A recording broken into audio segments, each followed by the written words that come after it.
أخبار المغرب، أهلا بكم. وهذا أبرز عنوانها: تسمم غذائي يرسل 30 مواطنا إلى العناية المركزة بتيزنيت. وهذه التفاصيل: تعرض مجموعة من المواطنين في مدينة تيزنيت الليلة الماضية لتسمم غذائي، وذلك على إثر تناولهم لوجبة عشاء في مطعم ساحة المشوار بالمدينة.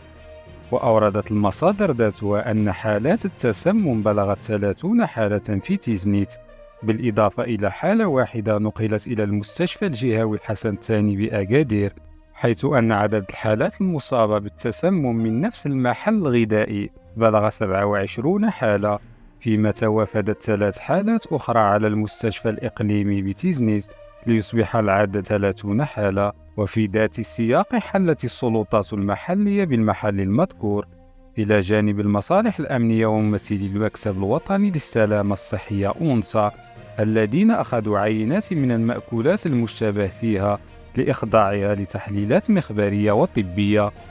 وقد تم استدعاء صاحب محل الأكلات السريعة في موضوع الواقعة والاستماع له في محضر رسمي، فيما تم إخلاء سبيله إلى أن تصدر نتائج التحليلات المخبرية التي تجريها مصالح مكتب أونسا للسلامة الغذائية.